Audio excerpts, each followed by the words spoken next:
Ya, Assalamualaikum warahmatullahi wabarakatuh. Perkenalkan, nama saya Karil Hairilato dengan NIM 26040 3065. Di sini saya akan membuat video guna memenuhi tugas responsi penangkaran. Nah, di sini saya akan membuat video mengenai modul KIMA. Nah, di sini apa sih KIMA itu? KIMA merupakan biota laut moluska yang memiliki tubuh lunak dan bercangkang yang disebut kerang. Nah, bedanya kerang sama KIMA ini, kalau kerang biasa yang kita temui itu kecil-kecil, namun KIMA sendiri itu kerang yang memiliki ukuran yang lebih besar. Bahkan ukurannya bisa mencapai 1,5 hingga 2,5 meter. Nah, dengan ukuran yang sebesar ini, maka KIMA tersebut memiliki berat bisa mencapai 250 kg. Nah, itu bedanya KIMA dengan kerang biasa. Nah, KIMA sendiri dapat kita temui di ekosistem karang yang menyebar di wilayah Indo-Pasifik. Nah, bisa kita temui itu di wilayah sekitar karang. Di situ KIMA hidup dan bercampur dengan karang sendiri. Nah, di dunia sendiri ada 12 spesies dari KIMA dan 8 sendiri itu ada di wilayah Indonesia. Nah, 8 spesies KIMA tersebut tuh ada Tridacna gigas, Tridacna dirasa, Tridacna squamosa, Tridacna crosea, Tridacna maxima, Hippopus porcellanus, dan Tridacna kimbawe. Nah, itu 8 spesies KIMA yang bisa kita temui di wilayah Indonesia sendiri. Nah, KIMA sendiri tuh bisa hidup bahkan sampai 100 tahun bahkan lebih. Nah, dapat kita temui juga KIMA itu memiliki warna yang cukup beragam dan menarik seperti kerang sendiri. Nah, warna dari KIMA tersebut tuh berasal dari simbiosis KIMA dengan Zooxanthella.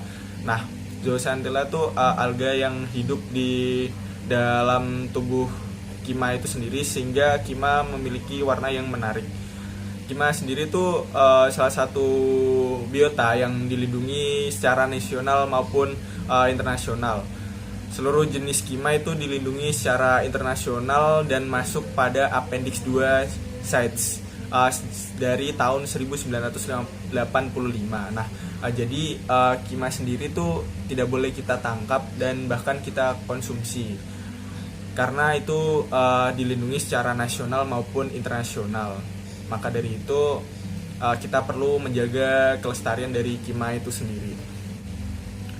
KIMA yang dilindungi secara pemerintah itu masuk pada peraturan pemerintah nomor 7 tahun 1999 tentang pengawetan tumbuhan dan satwa, yang memasukkan 7 jenis KIMA yang hidup di perairan Indonesia menjadi satwa yang berstatus dilindungi agar terjaga kelestariannya. Nah, selanjutnya menurut KIMA jarang ditemui dan juga menurun populasinya itu bisa disebabkan oleh faktor alam dan juga faktor manusia. Nah, salah satunya yaitu penangkapan, pengambilan KIMA secara langsung pada habitatnya. Nah, makanya pemerintah sendiri tuh mengeluarkan peraturan untuk melindungi KIMA tersebut agar tidak terjadi penangkapan secara berlebihan dan juga pengambilan. Nah, kemudian menurunnya populasi juga dapat disebabkan oleh penyakit. Nah, karena KIMA itu biota yang tidak bisa pergi ke mana-mana dan menetap di suatu lokasi. Nah, maka apabila di lingkungan tersebut itu terjadi perubahan lingkungan, maka bisa terjangkit suatu penyakit karena tidak sesuai dengan baku mutu yang bisa ditoleransi oleh KIMA itu sendiri. Kemudian bisa disebabkan oleh predasi. Predasi itu bisa disebabkan oleh dimangsa oleh hewan lain. Nah, itu bisa menyebabkan KIMA itu bisa menurun populasinya. Kemudian faktor lingkungan sendiri itu seperti tadi yang saya jelaskan, karena KIMA memiliki batas toleransi, sehingga apabila lingkungan yang kima huni itu tidak sesuai dengan toleransinya, maka dapat menyebabkan spesies kima tersebut tuh mati. Kemudian antropogenik, faktor dari manusia, bisa seperti penangkapan, pengambilan secara berlebihan. Nah, itu dapat menurunkan populasi dari kima. Selanjutnya faktor lain itu masih perlu diidentifikasi, apa penyebab ya menurunkannya kima itu sendiri.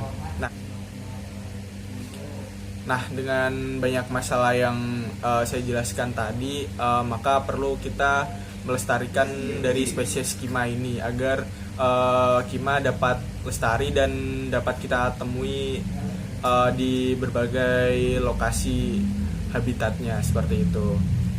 Cukup sekian video yang dapat saya buat, kurang lebihnya mohon maaf. Sekian, wassalamualaikum warahmatullahi wabarakatuh.